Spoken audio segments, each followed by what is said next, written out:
Hello and नमस्कार दोस्तों, एक बार फिर से स्वागत है आपका हमारे इस YouTube channel learn with RP पर। दोस्तों, जैसा कि आप जानते हैं, हमारे इस यूट्यूब चैनल पर कक्षा 9-10 की गणित एवं अन्य विषयों से संबंधित संपूर्ण तैयारी कराई जाती है।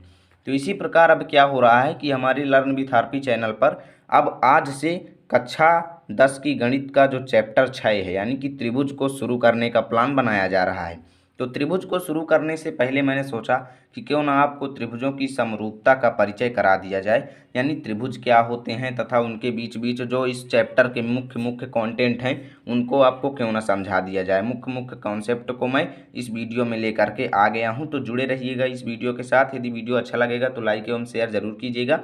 यदि आप हमारे चैनल पर नए हैं तो सब्सक्राइब कर लीजिएगा, क्योंकि रोजाना इसी प्रकार का वीडियो हमारे चैनल पर अपलोड होता रहता है। तो चलिए अब समझते हैं कि त्रिभुज त्रिभुज तो चैप्टर का नाम है, तो मैं पहले मूल पढ़ा देता हूं कि त्रिभुज होता क्या है। तो तीन भुजाओं से बंद आकृति को त्रिभुज कहते हैं, यानी कि कोई तीन भुजाओं से बनी हुई आकृति है। जैसे मान लीजिए एक भुजा ये और एक भुजा ये और एक भुजा ये, यानी तीनों भुजाओं एक दूसरे से जुड़ी रहनी चाहिए और तीनों भुजाओं से बंद जो घिरी हुई आकृति होती है उसी को हम त्रिभुज कहते हैं। तो ये उम्मीद है आपको समझ में आ गया होगा। अब इस चैप्टर में मुख्य पॉइंट जो हमारा है त्रिभुजों की समरूपता पर है। त्रिभुजों की समरूपता जो कि एक बहुत ही इम्पोर्टेंट है, ये बहुत ही आगे तक आता है। तो इस चैप्टर में त्रिभुजों की सर्वांग समता का भी काम पड़ेगा आपको यदि सवालों को हल करेंगे। तो त्रिभुजों का सर्वांग समता, इस पर मैंने पहले से ही वीडियो बना दिया है, लिंक डिस्क्रिप्शन में है, जिसको जा करके आप देख सकते हैं। तो अब जान लेते हैं कि समरूपता क्या है। तो पहले इसको पढ़ लेते हैं और उसके बाद इसे समझा देते हैं।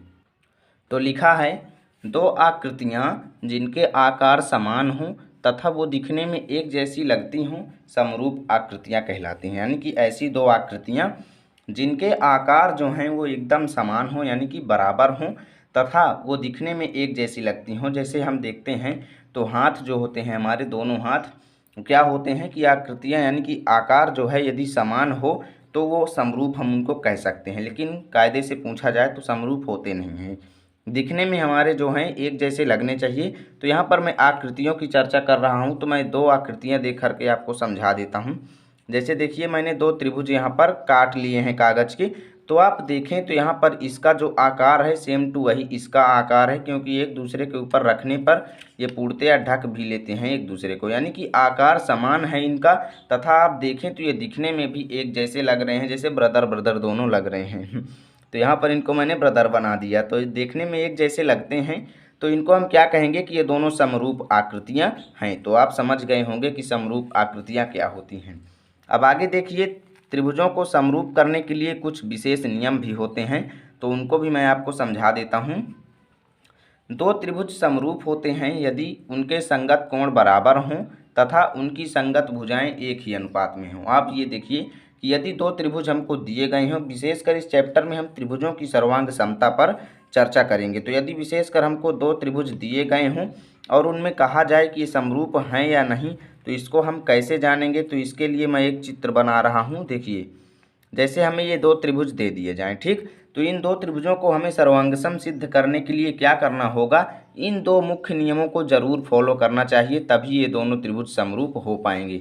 तो पहला क्या है, उनके संगत कोण बराबर हों, यानी कि संगत कोण का मतलब कि यदि ये कोण इसका जितना है उतना ही इसका ये कोण होना चाहिए, ठीक, ये कोण का मान जितना है उतना ही इसका ये वाला कोण होना चाहिए, इसका जितना इस कोण का मान है इतना इसका इस कोण का मान होना चाहिए, यानी कि संगत कोण बराबर होने चाहिए।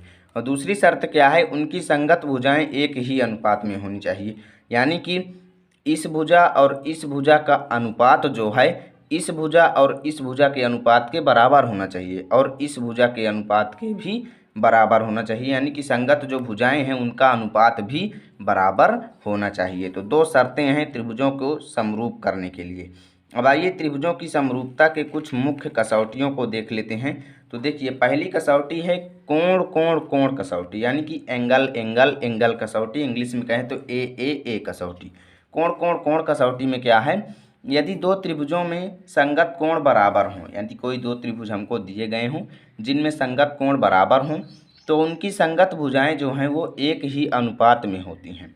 यानी कि जैसे दो त्रिभुज हमको दे दिया जाए, यहाँ पर देख दीजिए, उन्हीं चित्रों में मैं फिर से समझा देता हूँ। जैसे दो चित्र हमको दे दिए जाएं और कह दिया जाए कि दोनों त्रिभुजों में संगत कोण बराबर है, यानी कि ये कोण इसके बराबर है, ये कोण इसके बराबर है तथा ये कोण जो है वो इसके बराबर है। संगत कोण बराबर दे दिया जाए तो उनकी संगत भुजाएं जो होती हैं वो एक ही अनुपात में होती हैं। यानी कि फिर यदि हमें दो त्रिभुज दे दिए जाएं और संगत कोण बराबर कह दिया जाए तो इसकी जो संगत भुजाएं हैं वो भी बराबर अनुपात में होंगी। कोण कोण कोण कसौटी यही कहती है। ठीक, तो बराबर अनुपात में होंगी, इसलिए ये दोनों त्रिभुज क्या हो जाएंगे, समरूप हो जाएंगे। यानी कि यदि हमें कोण बस बराबर दे दिया जाए, कह दिया जाए कि कोण जो हैं वो बराबर हैं, संगत कोण बराबर हैं, तो सिंपली हम कह देंगे कि भाई जब कोण बराबर हैं तो भुजाएं भी जो होंगी वो अनुपात में बराबर हो जाएंगी। तो जब अनुपात में बराबर हो जाएंगी तो जो ये त्रिभुज दोनों हैं ये क्या हो जाएंगे, समरूप हो जाएंगे। इसे एंगल एंगल एंगल कसौटी कहते हैं। यानी कि यदि किन्हीं दो त्रिभुजों में तीनों कोण यानी तीनों संगत कोण बराबर हो जाएं तो उनकी संगत भुजाएं भी अनुपात में हो जाती हैं और इसलिए ये दोनों त्रिभुज जो हैं वो समरूप हो जाते हैं। तो अब दूसरी कसौटी देख लीजिए। दूसरी कसौटी है भुजा भुजा भुजा कसौटी। यानी कि भुजा भुजा भुजा कसौटी, इसको हम इंग्लिश में बोलेंगे तो साइड साइड साइड कसौटी या फिर एस एस एस कसौटी। ठीक, तो इसका रूल क्या है, यदि दो त्रिभुजों में एक त्रिभुज की भुजाएं दूसरे त्रिभुज की भुजाओं के समानुपाती हों तो इनके संगत कोण बराबर होते हैं और इसलिए दोनों त्रिभुज समरूप होते हैं। यानी इसके कहने का मतलब क्या है, ये ठीक पहली कसौटी के विपरीत है। कोण कोण कोण कसौटी में क्या कहा गया था कि यदि दो त्रिभुजों में उनके कोण बराबर हो जाएं तो उनकी भुजाएं अनुपातिक हो जाती हैं और क्या होता है, वो दोनों समरूप हो जाते हैं। और इसमें क्या कहा गया है कि यदि उनकी भुजाएं जो हैं वो समानुपाती हो जाएं तो उनके संगत कोण भी बराबर हो जाते हैं और इसलिए दोनों त्रिभुज समरूप हो जाते हैं। जैसे ये दो त्रिभुज हमको दे दिया जाए, अब कह दिया जाए कि ये भुजा इस भुजा के अनुपात के बराबर है और इन दोनों भुजाओं का अनुपात बराबर है, इन दोनों भुजाओं का भी अनुपात बराबर है, ये कह दिया जाए तो सिंपली हम क्या कह देंगे कि ए मतलब साइड साइड साइड कसौटी से कोण भी बराबर हो जाएंगे और इसलिए दोनों त्रिभुज जो हैं वो समरूप सिद्ध हो जाएंगे। इस कसौटी के कहने का मतलब यही है।